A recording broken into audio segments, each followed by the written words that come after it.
अभी तो यार ये सरकार जैसी आई है ना, इनको गवर्नेंस तो करनी है नहीं। अब हमने इनको कुछ क्वेश्चन पूछे थे, वो क्या इंतजार शास्त्र है, अभी को पूरे जवाब दे रहे हैं। आज मैंने देखा पत्रिका के अंदर 7 अभी तक वो हमने एपिसोड दिए थे। ये देखिए बिल्डिंग खड़ी है, करोड़ों रुपए खर्च हो गए, आप प्रारंभ करो। अब बताइए, आप उसकी बजाय आप 7 का कॉलम देखिएगा, 7 नेताओं के नाम देखेगा। राजेंद्र राठौड़ साहब जैसे अनुभवी नेता भी साथ है, मंत्री भी है, मुख्यमंत्री खुद भी है। 7 जो हमारे इंतजार शास्त्र है, वो जवाब आप सुन लीजिए, पढ़ लीजिए, समझ में आ जाएगा कि सरकार की दिशा में जा रही है। गवर्नेंस है क्या, इनको इतनी भी समझ नहीं है क्या? समझ ही नहीं है इनको इतनी कि मैं क्या पूछ रहा हूँ। भाई ये बिल्डिंग खड़ी है, कि पब्लिक इंटरेस्ट में आप क्यों नहीं शुरू करते हो?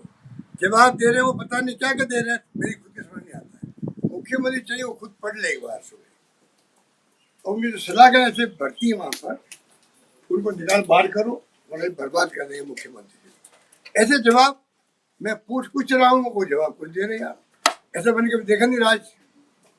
थोड़ी बहुत शर्म भी आनी चाहिए। जनता क्या सोचेगी हमारे बारे में? क्या पूछ रहे हैं विपक्ष, क्या जवाब आप दे रहे हो?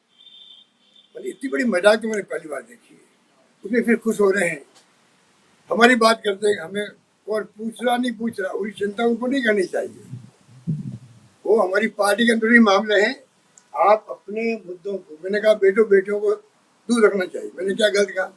मैंने कहा बेटों को जो है आपको चाहिए उनको दूर रखें सरकार से। ये मैंने नहीं कहा राजनीति से दूर रखो। मैं तो कहना चाहूंगा मुख्यमंत्री जी को और तमाम मंत्रियों को, बीजेपी को, अपने परिवार को लोग आगे लाओ। बेटा हो, बेटी हो, साला हो, साली हो, कोई हो, लाओ आगे। उसके अंदर जो है आएंगे आगे तो नई पीढ़ी को अनुभव का लाभ मिलेगा आप लोगों के।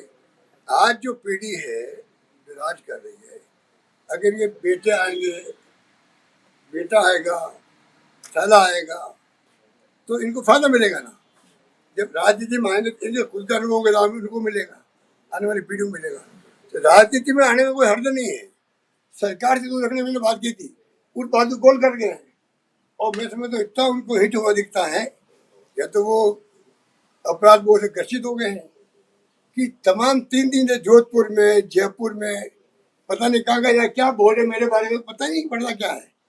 मैंने क्या गलत कहा? भाई सरकार से दूर रखो, बदनामी होगी मुख्यमंत्री की, मंत्रियों की।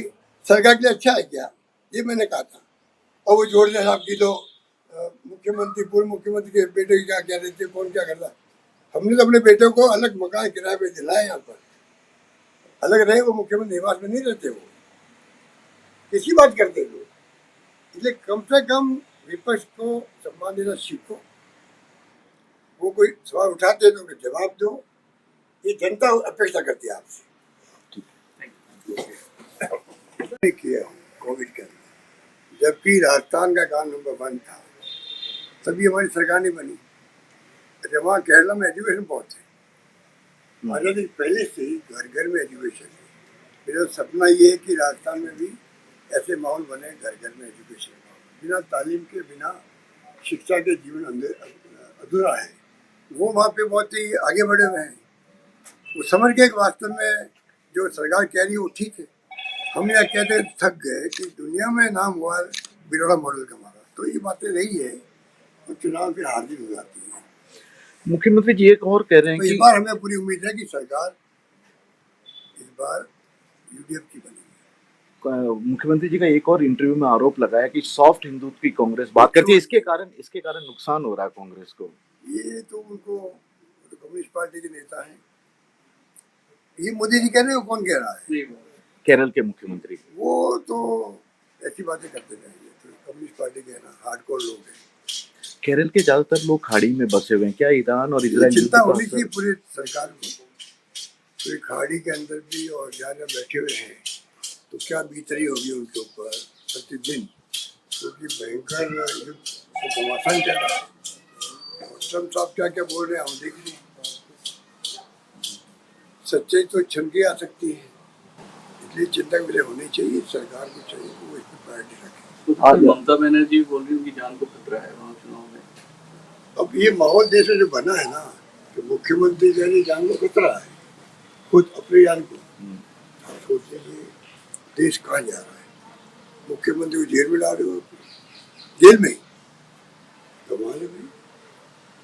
सुनवाई किसी की नहीं कर रहे हो, ईडी, इनकम टैक्स, सीबीआई से राज कर रहे हो और जुडिशरी में दबाव आपका।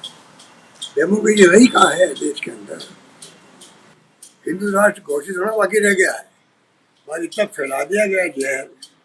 ये कुछ देर तक मोदी जी बने थे 2014 के अंदर मुख्यमंत्री प्रधानमंत्री, तो मालूम आपको 31 वोट आए थे 100 में से।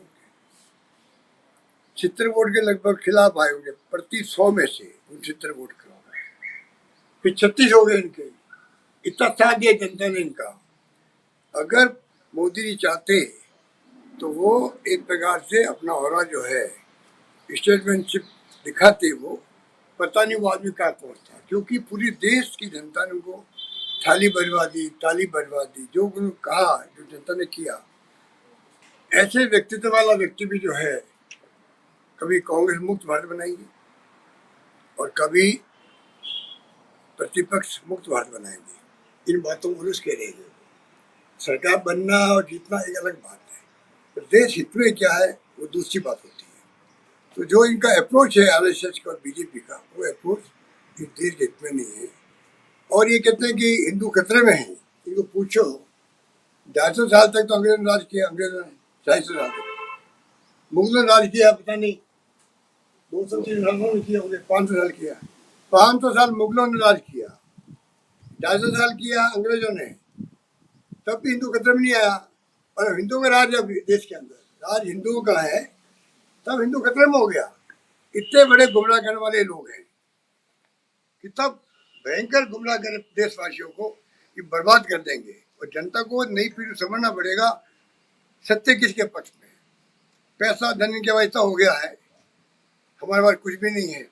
तो लड़ाई जीतती जाएगी, वो जीती जाएगी विचारधारा के आधार पर। हमारी क्या, और जनता को मैं कहना चाहूँगा, नई पीढ़ी को कहना चाहूँगा, विशेष तौर से नौजवानों को, छात्रों को, आप इसमें स्टडी करें।